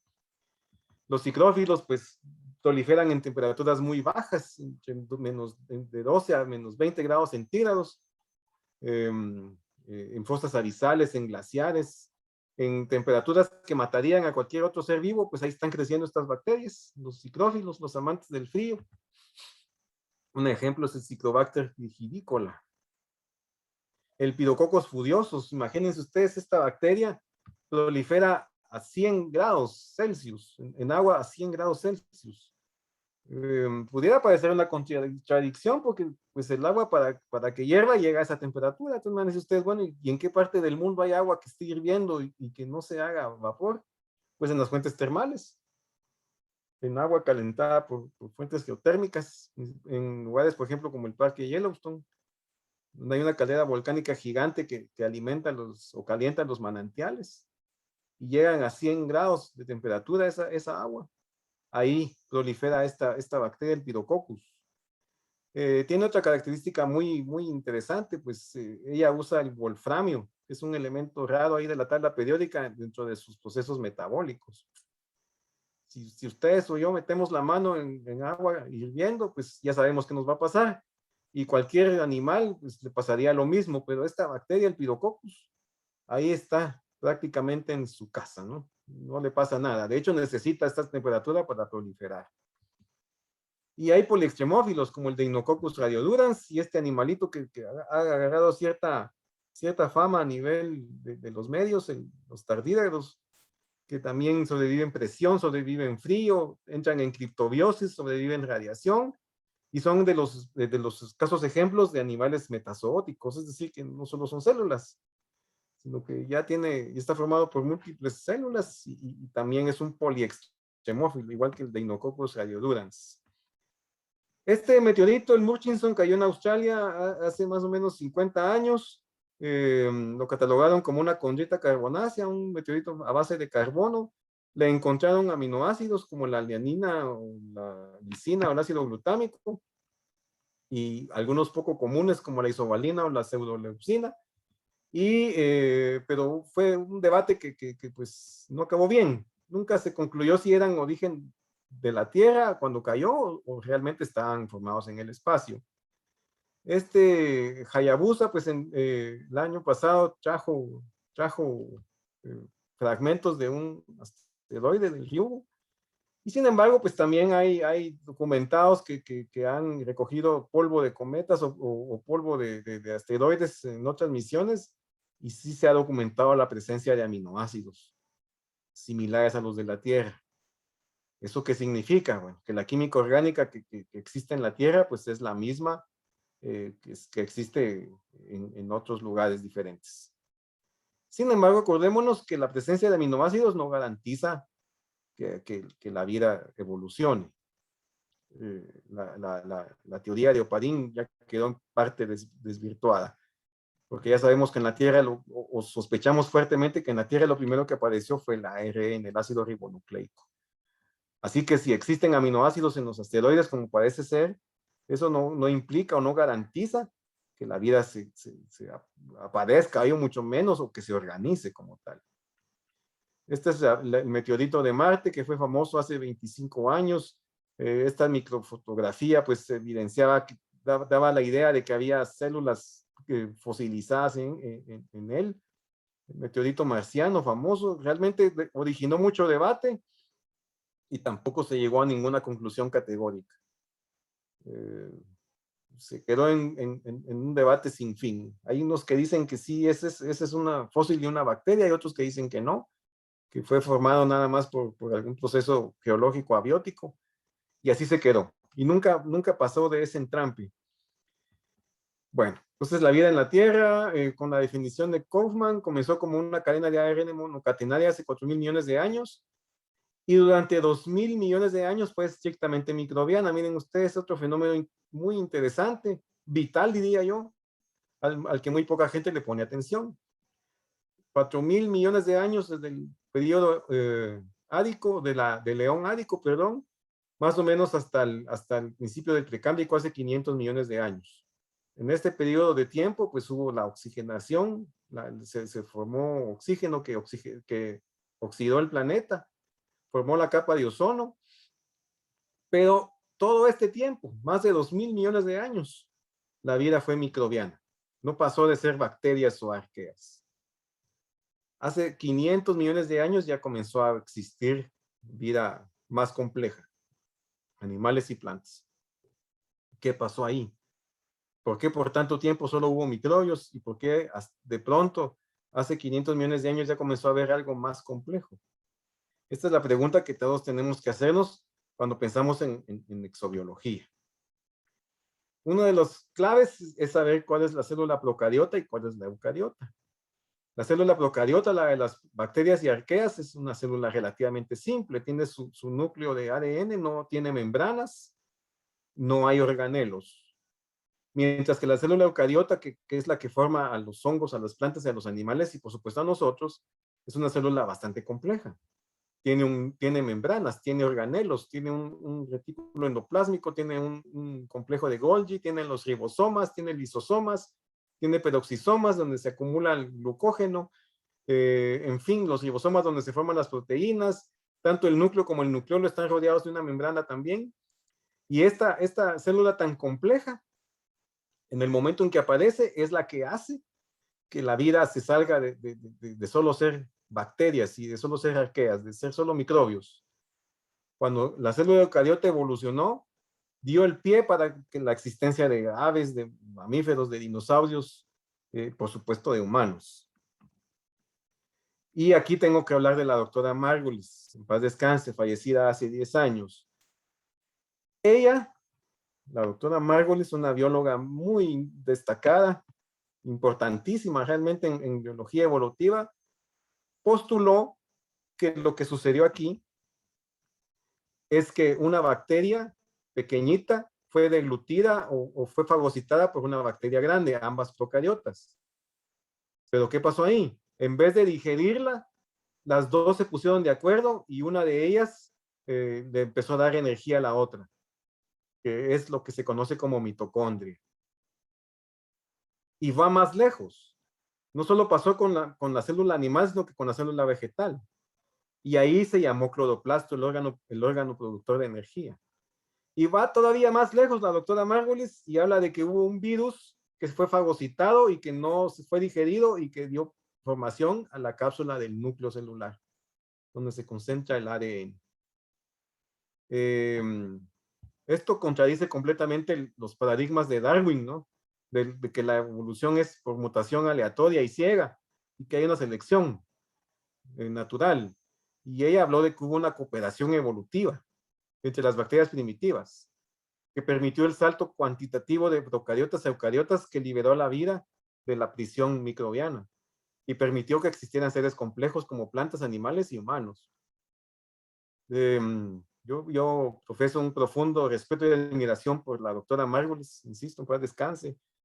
su visión desafiante de la biología darwiniana, pues sigue provocando controversia. Ella ya murió, pero la controversia que despertó no ha muerto. Y de esa controversia pues surge la verdad. Ella conjeturó, bien ingeniero, ella conjeturó y logró alborotar las aguas de la biología evolutiva y nos da una respuesta a por qué las bacterias cambiaron de procariotas o por qué las células cambiaron de procariotas a eucariotas, que se considera el salto evolutivo más enigmático, más oscuro de la historia de la vida en la Tierra.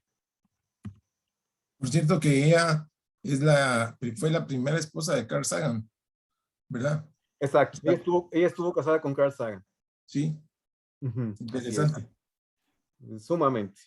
Entonces ella, pues, su conjetura es que hubo 3 endosimbiosis en diferentes momentos evolutivos que hicieron que la célula microbiana saltara a célula eucariota, de procariota a eucariota. Y por supuesto esto ya dio pie, la complejidad de esa célula, a que hubiera animales o plantas con variedad de tejidos, llamados metazoos. Bueno, entonces esto nos da pie a 4 grandes preguntas que tenemos, que van a ser la conclusión de nuestro café de hoy. 1. La función de nucleótidos, las bases de ribosa, de nitrógeno, que dan origen a los ácidos nucleicos, que dan origen al ARN, es consecuencia inevitable de la combinación de elementos. Ya vimos que los aminoácidos pueda que se formen en el espacio, pero nadie ha hallado meteoritos con ARN. Entonces, de todas formas, la gran pregunta sigue pendiente de responder. ¿Los nucleótidos se forman inevitablemente, al igual que los aminoácidos, o no? Y la segunda pregunta, ¿cómo estarían conformadas estas macromoléculas extraterrestres? Estos aminoácidos, esas proteínas, esos ácidos nucleicos. ¿Será que necesariamente se van a conformar igual que con nosotros o van a tener otra configuración? Si tienen una configuración diferente, si las proteínas son diferentes, si los aminoácidos son diferentes, entonces tenemos que esperar morfologías completamente diferentes. Uno de los argumentos más conocidos de la ciencia ficción es que los alienígenas, los extraterrestres, van a venir a conquistarnos y nos van a comer, o nos quieren ver como fuente de proteínas. Pero si las proteínas de ellos están configuradas diferentes a las de nosotros, seríamos totalmente incompatibles. Si nos los comemos a ellos o ellos nos comen a nosotros, nos intoxicaríamos. Literalmente seríamos veneno el uno para el otro. Entonces está esa pregunta, ¿cómo van a estar conformadas esas macromoléculas extraterrestres? Y por supuesto los ácidos nucleicos, ¿verdad? O sea, en la ficción, por ejemplo, el señor Spock es hijo de una humana y de un vulcano. Pero en la realidad, pues estaría más fácil que un humano se cruce con una coliflor o con una mata de tomates a que se cruce con un extraterrestre, ¿no? Entonces, va a ser completamente incompatible. A no ser que haya un mundo donde lo que pasó aquí pase ahí también, que sería algo inconmensurablemente improbable, pues. Pero ahí está la pregunta abierta. ¿Cómo se van a conformar estas macromoléculas extraterrestres? La pregunta clave para mí. Posiblemente la vida microbiana sea muy común, pero todas esas colonias microbianas que potencialmente haya en otros mundos, necesariamente van a saltar a formas de vida más complejas. Van a saltar de procariotas a eucariotas, o se van a quedar siempre como microbios. Va a darse esas endosimbiosis tan improbables en la Tierra, van a repetirse en otro lado. Y finalmente, la pregunta número 4 es si es posible o no la vida basada en el silicio. La química nos dice que no, pero pues también queda abierta esa posibilidad. Volviendo a la ecuación de Drake, él fue como les dije al principio, él fue muy pesimista. Carl Sagan calculó 1 millón de civilizaciones, el doctor Kaku calculó de 100 a 10,000, el doctor Drake calculó solo 10. Solo 10. Cálculos más recientes, por ejemplo, de este señor Michael Shermer, habla de que todavía mucho más pesimista. 0.00000067693 posibles civilizaciones en la Vía Láctea. O sea, es tan pequeña la probabilidad que la tradujo al resto de la galaxia. Tomando en cuenta sus números, más o menos hay 4.000, 5.000 civilizaciones emitiendo señales en todo el universo observable.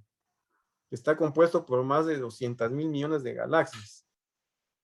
Eso significa que dentro de 70 millones de galaxias, solo una va a tener una civilización capaz de utilizar el radio para comunicarse.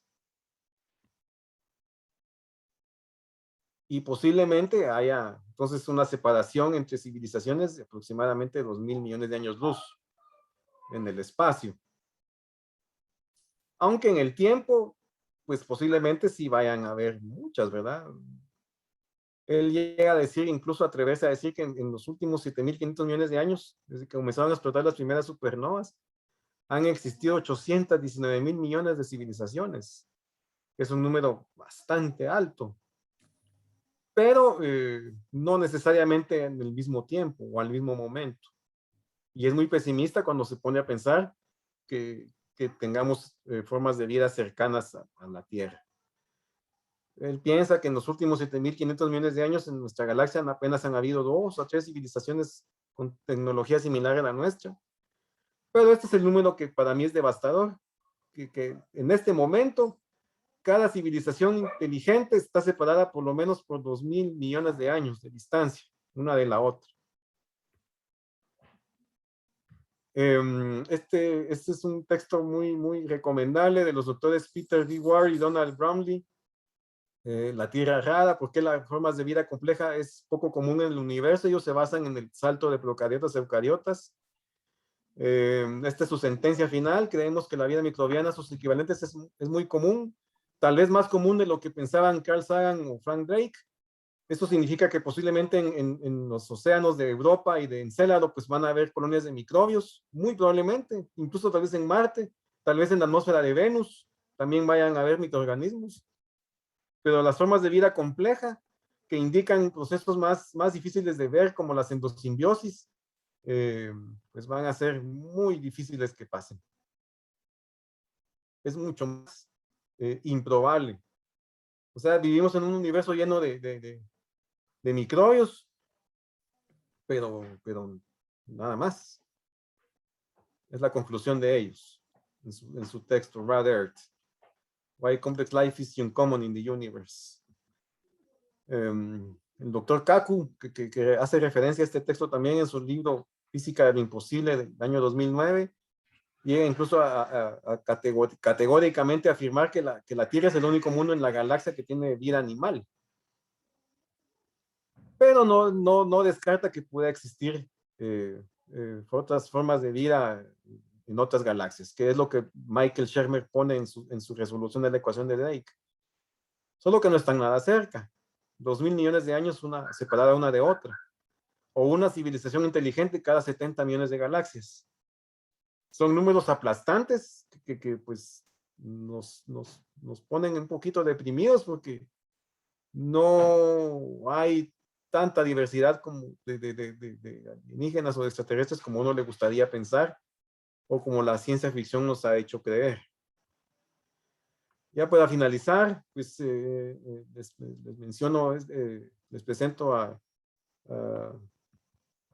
Karl Popper, el fundador del principio de falsación. La ciencia es falsable, es decir, que una sola prueba en evidencia, una sola prueba en contra destruye cualquier teoría y muchas pruebas que la refuten no necesariamente la confirman.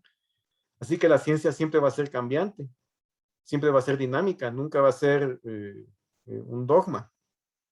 La ciencia va a ser siempre una búsqueda y nunca un descubrimiento real. Y nunca vamos a llegar a la última causa de las cosas. Esto también podría ser punto de controversia porque significaría que por más que nos esforcemos nunca vamos a contestar todas las preguntas. Yo ahí no lo miraría con tanto pesimismo, sino que como un motivo, como un motor como algo que me propulsa, porque siempre voy a tener algo más que aprender y nunca voy a terminar de aprenderlo todo. Así que los dejo con este pensamiento del doctor Popper, gran filósofo de la ciencia, y muchas gracias por la atención. Muchas gracias a usted, doctor, por su conferencia muy sumamente interesante, sobre todo en la última parte, bueno, toda en realidad, donde aquí nos pusieron un comentario, Lidia Guzmán, en donde dice: somos una sopa cósmica de partículas, somos átomos organizados en un planeta que cumple con una serie de condiciones apropiadas para el surgimiento de la vida y su evolución. Quisiéramos, bueno, agradecerle todo el estudio que nos puso a disposición, porque sabemos que son horas y horas y horas de estudio, resumidos y compactados para sencillamente 1 hora y media que hemos estado, y agradecerle a usted. No sé si alguien más quisiera dar un último comentario, pregunta, o pues hay agradecimientos por la charla de parte de nuestros amigos de Argentina, de Uruguay. Pues Mucho gusto, y es un honor poderme dirigir a ustedes. Me llamó mucho la atención, y tal vez no quisiera irme sin hacerle una última pregunta, doctor. Usted dijo que en algunos cometas se han encontrado aminoácidos, pero eso no es suficiente, eso no es como, esto no es vida todavía. ¿Qué sería lo que se debería encontrar para saber que hay vida, o para que sea algo ya más concluyente? Sí. Encontrar moléculas de ARN, por lo menos, de ácido ribonucleico, o incluso de ácido desoxirribonucleico, de ADN. Si están esas, eso sí. Eso sí, porque entonces implica una capacidad de dar características genéticas. Los aminoácidos, ahorita me regreso hasta donde hablamos de eso. Porque no están puestas las fórmulas. Eso sería una prueba. Esa sería una prueba que sería bastante difícil de refutar. Están los aminoácidos por acá. Aquí el profesor Carlos. Aquí están los aminoácidos.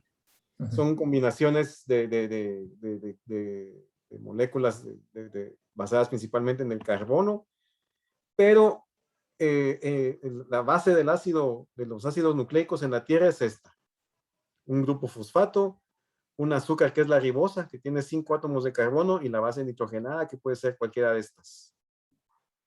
Esto es lo que forma la cadena tanto de ARN como de ADN.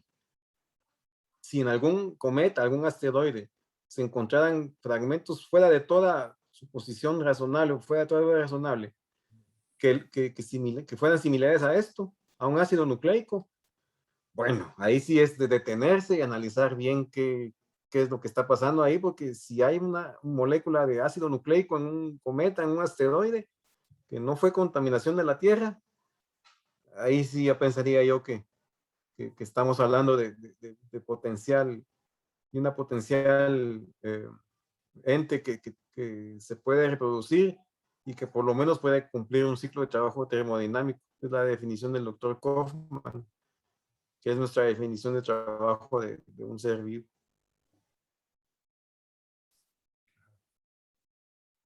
Interesante, doctor. Qué interesantísimo. Una pregunta del profesor Carlos Costa es: ¿un virus es vida? Pues sí, la verdad es que es una pregunta que se han hecho los biólogos desde que los aislaron por primera vez. Se comporta como ser vivo cuando está dentro de un huésped, de un hospedero, perdón. El virus tiene una cápsula y tiene un solo ácido nucleico. Es un, digámosle, organismo muy simple. Solo tiene su cápsula, tal vez de proteínas, tal vez con lípidos, y en el centro tiene su ácido nucleico, y no tiene nada más. Cuando está en la naturaleza es inerte.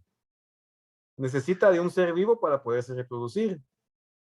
Una bacteria, de un mamífero, de un humano. Y cuando está adentro de esa célula que infecta, utiliza la maquinaria de la nucleosíntesis, utiliza los ribosomas para poder crear copias de él mismo, hasta que llega a destruir la célula. Entonces, pues, a veces se comporta como vivo cuando está dentro de otro ser vivo, pero cuando está afuera se comporta como un ser inerte, que no cumple estrictamente la definición del doctor Kaufman. Entonces, la pregunta sigue abierta. ¿El virus está vivo o no está vivo? Realmente no tiene una respuesta franca o clara esa pregunta. Y como les mencionaba al principio, también existen todavía moléculas más complejas, los priones. Los priones son proteínas que tienen una configuración tridimensional alterada. Y solo por esa configuración tridimensional alterada son capaces de enfermar a los humanos y a los animales. Y provocan enfermedades tan severas como el síndrome de la enfermedad de Creutzfeldt-Jakob, mal de las vacas locas, que es una encefalitis espongiforme, que el cerebro se vuelve queso gruyere, se llena de agujeros. Y es una simple y sencilla proteína que altera su estructura espacial tridimensional. ¿Estará esa proteína viva?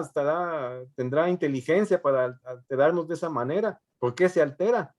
No se puede reproducir, o sea que ni completa trabajo termodinámico, pero se enferma.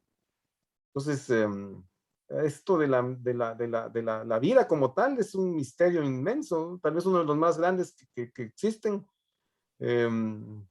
Así que vivos, los priones y los virus no están, pero a pesar de que son inertes, infectan y enferman. ¿Qué podemos esperar encontrar en otros ambientes, en otros nichos evolutivos? ¿Qué podría haber, por ejemplo, en Marte? ¿Será que en Marte hay algo similar a los virus?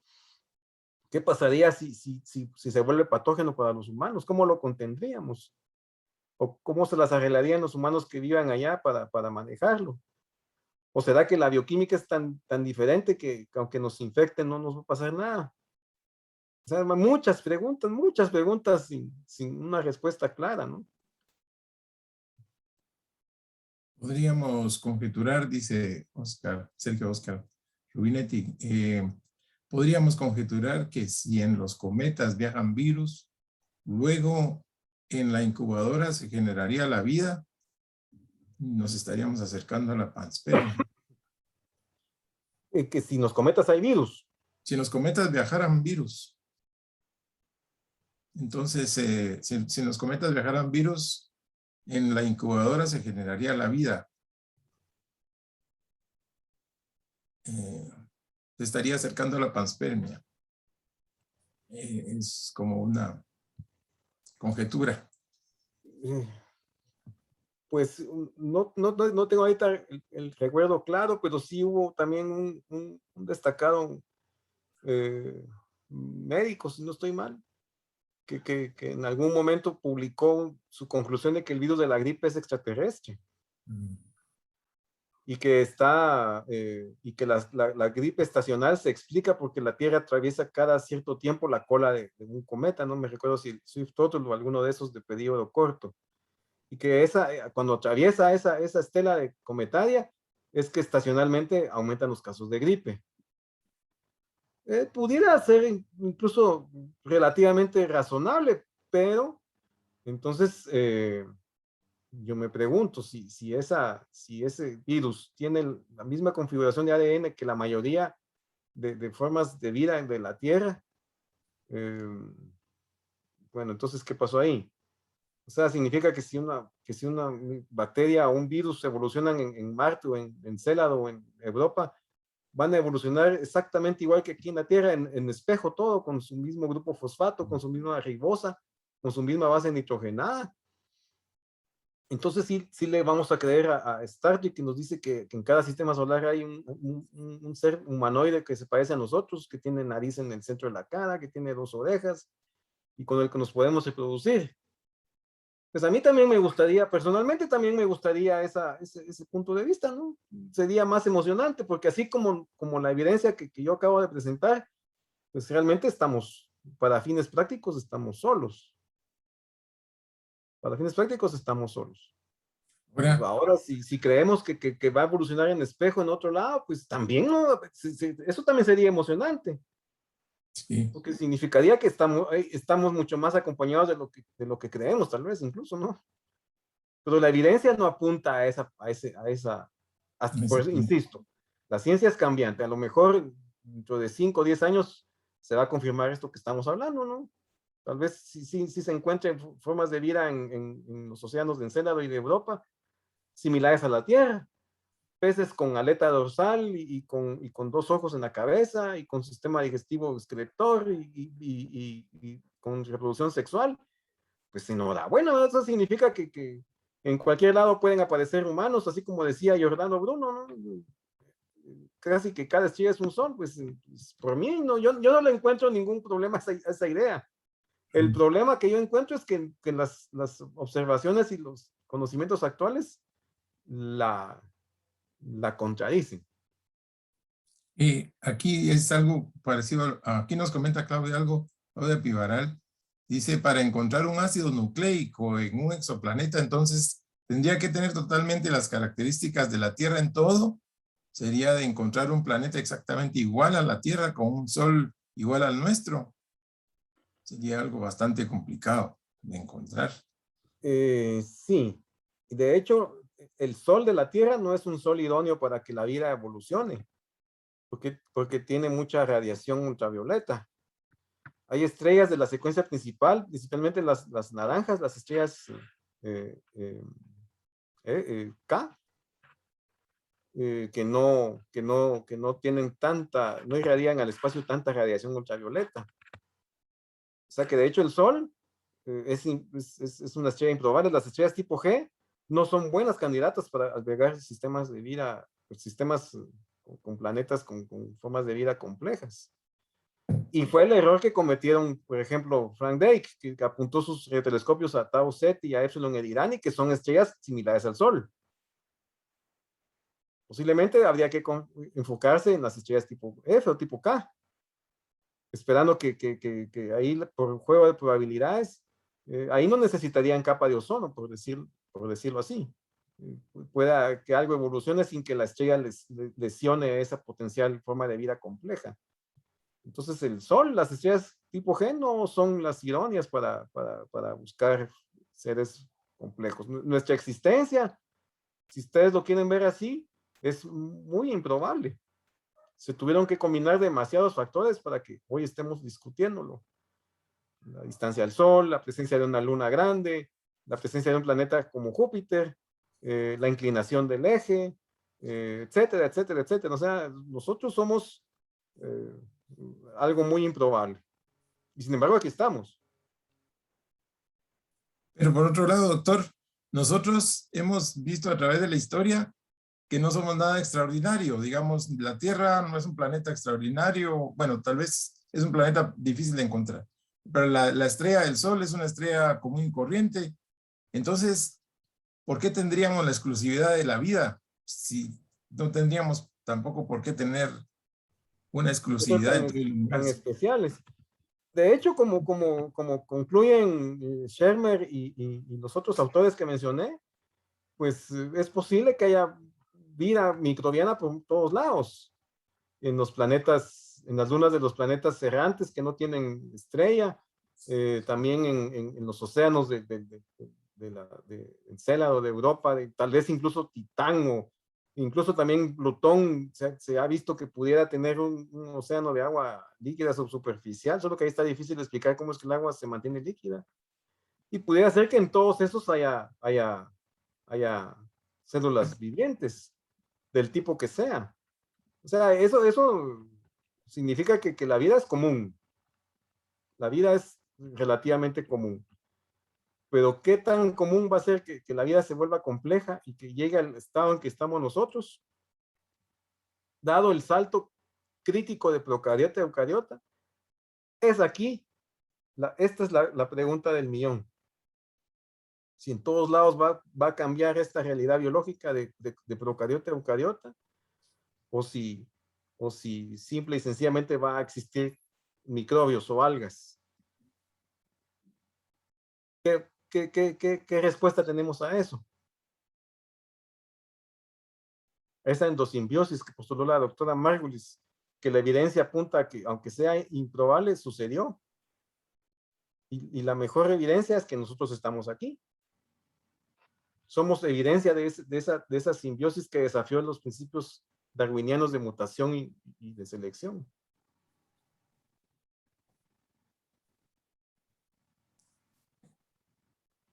Pues muchas gracias, doctor. Gracias en realidad por la fabulosa conferencia, la fabulosa disertación y charla que hemos tenido hoy en el café astronómico.